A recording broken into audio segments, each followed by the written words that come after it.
الحمد لله رب العالمين، والصلاة والسلام على سيد المرسلين محمد وعلى آله وصحبه أجمعين.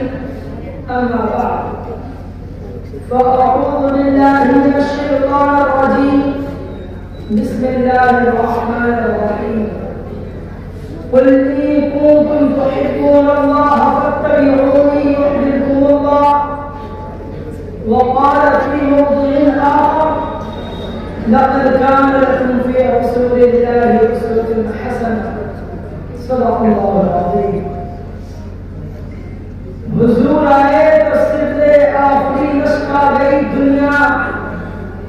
حضور آئے تو سبلے آخری نشقہ گئی دنیا. اندھیروں سے نکل کر روشنی میں آ گئی دنیا. بجھے چہروں پہ رنگ آیا، سدے چہروں پہ نور آیا. حضور آئے تو انسانوں کو جینے کا شعور آیا. یتیموں کو، غلاموں کو پناہ مل گئی آخر. حضور آئے تو دردوں کو نگاہیں مل گئی آخر. واجب الاحترام اساتذہ کرام، مہمان اعظام اور عزیز ساتھی، میں آپ حضرات کے سامنے سیرت سید البشر کے بارے میں کچھ باتیں عرض کرنا چاہتا ہوں. امید ہے کہ غور سماعت فرمائیں گے. ہمارا اہل سنت علماء دیوبند کا یہ عقیدہ ہے کہ دنیا میں کوئی انسان حضور کی سیرت کا حق ادا نہیں کر سکتا. حضور کی سیرت میں کیسے بیان کروں اور کہاں سے بیان کروں؟ اگر ہم حضور کی سیرت بیان نہیں کر سکتے تو پھر یہاں آنے کا مقصد کیا ہے؟ یہاں آنا تو صرف نام لکھوانے کے لیے ہے کہ ہمارا نام بھی رسول کے مداحوں میں لکھا جائے. میرے بھائیوں، دنیا میں کوئی انسان ایسا نہیں جو اللہ کو مانتا ہو اور اللہ کے حبیب کو نہ مانے، اللہ کے دوست کو نہ مانے، اللہ کے اس پیغمبر کو نہ مانے جس کے چہرے کی قسم قرآن نے کھائی.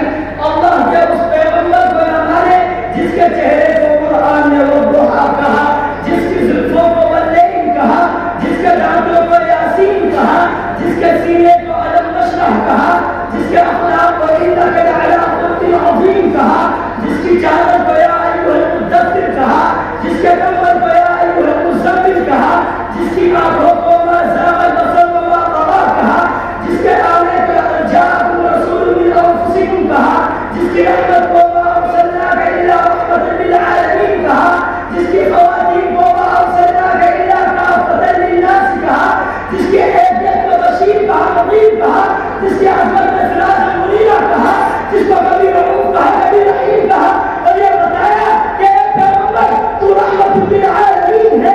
میں رب العالمین ہوں، میرے سوا کوئی نہیں، تیرے سوا رحمت کا تاجدار کوئی نہیں. فرمایا ساری کائنات میں سب سے اعلیٰ، ساری کائنات میں سب سے نرالا یہ میرا حبیب ہے. ذرا توجہ سے بات کو سمجھیں کہ حضور سب سے اعلیٰ ہے. حضور جس رات میں آئے وہ رات راتوں میں اعلیٰ، جس شہر میں آئے وہ شہر شہروں میں اعلیٰ. حضور جس گھڑی میں آئے وہ گھڑی باقی گھڑیوں سے اعلیٰ. حضور جس دور میں آئے وہ ادوار میں اعلیٰ. حضور جس خاندان میں آئے وہ خاندان سب سے اعلیٰ. حضور جس بستی میں آئے وہ بستیوں میں سب سے اعلیٰ. حضور نے جس پتھر پر قدم رکھا وہ پتھر سارے پتھروں سے اعلیٰ. حضور جس گلی میں سے گزرے وہ گلی سب گلیوں سے اعلیٰ. حضور جس راستے میں آئے وہ راستے سب راستوں سے اعلیٰ. حضور مسکرائے تو گھڑی سب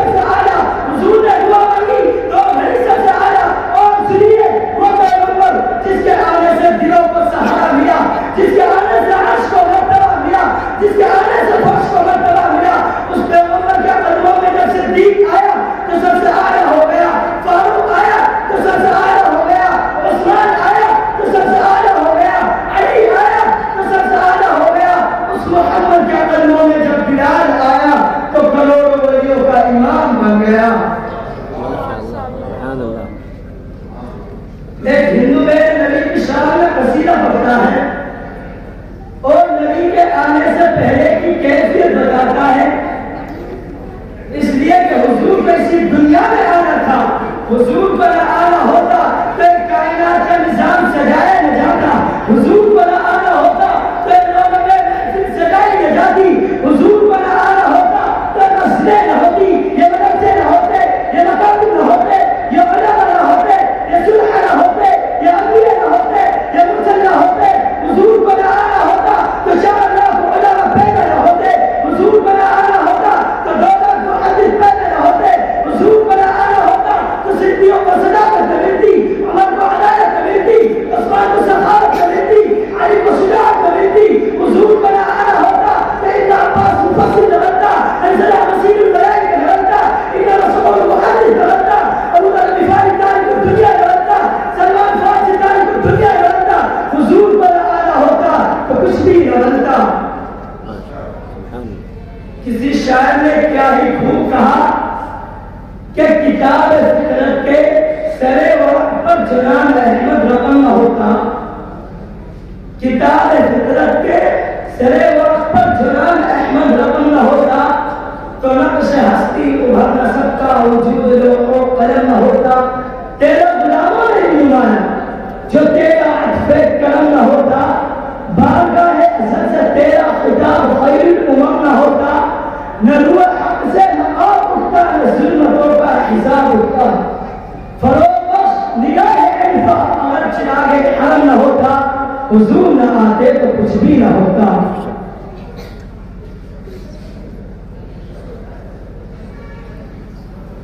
ایک آدمی آ کر کہنے لگا اگر حضور ہی کو آنا تھا تو پھر حضور ہی آ جاتے.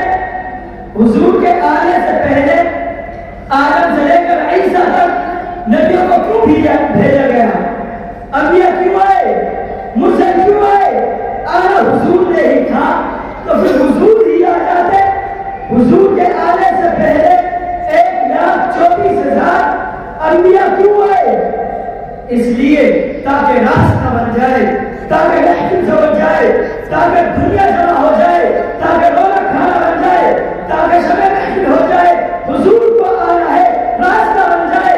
انبیاء آ گئے, مرسلین آ گئے, مقتدی آ گئے, مجمع جمع ہے, دنیا بیٹھی ہے تو آخر میں مکہ و مدینہ کا صرف حبیب بنایا گیا جس کے لیے کائنات انسان کا جذبہ بنایا گیا تھا. فرمایا اے پیغمبر اصل میں تو نہ آنا تھا, تیرے لیے کائنات انسانی کا جلسہ بنایا گیا تھا. اس لیے اللہ نے بڑی عجیب بات کہی اور فرماتے ہیں کہ پھول نہ ہوتا تو کلیوں کا تبسم بھی نہ ہوتا. یہ پھول نہ ہوتا تو کلیوں کا تبسم بھی نہ ہوتا. یہ گل نہ ہوتے تو بلبل کا ترنم بھی نہ ہوتا. نقش ہستی نہ گنجری پریشان ہوتے. رخت پردوش یہ سب دست و گریباں ہوتے. اصل میں حضور ہی کو دنیا میں آنا تھا. جب وہ نبی آئے تو دنیا میں بہار آئی, جب وہ انبیاء آئے تو دنیا میں خوشی آئی. جس کو نبی کے آنے کی خوشی نہ ہو اس سے بڑا بندوق دنیا میں کوئی نہیں. حضور جس رات کو تشریف لائے صرف مصیبت تقریر ہو سکتی ہے, جس دن کو تشریف لائے صرف مصیبت تقریر ہو سکتی ہے, جس شہر میں تشریف لائے صرف مصیبت تقریر ہو سکتی ہے, اور جہاں سے جہاں تک گزرے صرف مصیبت تقریر ہو سکتی ہے. لیکن میں حفیظ داری کا قیام کہتا ہوں جنہوں نے 170 اشعار حضور کی شان میں کہے اور آخر میں فرمایا تھکی ہے فکرے رسا مدح باقی ہے. تھکی ہے فکرے رسا مدح باقی ہے, قلب ہے آولا پا مدح باقی ہے, ورق تمام ہوا مدح باقی ہے, تمام عمر لکھا مدح باقی ہے. وآخر دعوانا الحمد للہ رب العالمین.